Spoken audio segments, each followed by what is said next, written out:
Merci Madame la Présidente. Monsieur le Préfet, comme chaque année, la préparation de la rentrée scolaire s'accompagne de l'annonce de fermeture de classes dans plusieurs communes de Meurthe-et-Moselle.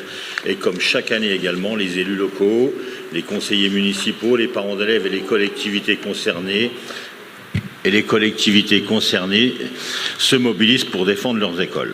Et comme chaque année, notre Assemblée, à de nombreuses reprises, adopté à l'unanimité des motions demandant à l'État de revoir certaines décisions de carte scolaire.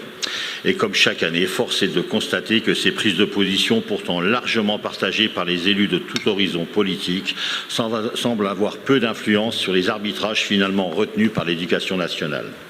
Cette situation interroge d'autant plus que l'État accompagne effectivement régulièrement les collectivités dans leurs investissements scolaires, qu'il s'agit de rénovation énergétique, d'extension, de restructuration, de mise aux normes de bâtiments. Et dans plusieurs communes, des équipements scolaires ayant bénéficié de financements publics importants se retrouvent aujourd'hui confrontés à des projets de fermeture de classe ou à des réductions d'effectifs d'enseignants, alors que ces investissements ne sont pas encore payés ni amortis.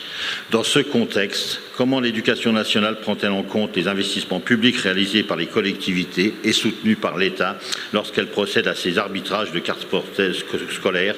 Et comment l'État justifie-t-il le maintien d'une politique de suppression de classes alors même que de nombreux établissements font face à des besoins croissants en accompagnement éducatif, en inclusion scolaire et en remplacement de personnel absent?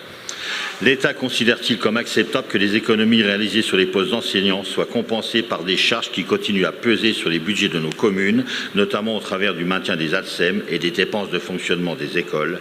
Et enfin, quelle suite concrète l'État entend-il donner aux positions unanimes exprimées par les élus locaux lorsqu'ils s'opposent au projet de fermeture de classe? Au-delà des chiffres d'effectifs, cette question renvoie à la place de l'État entend accorder à l'école publique comme un service public de proximité et non comme un outil d'aménagement équilibré du territoire pour certains. Merci. Merci.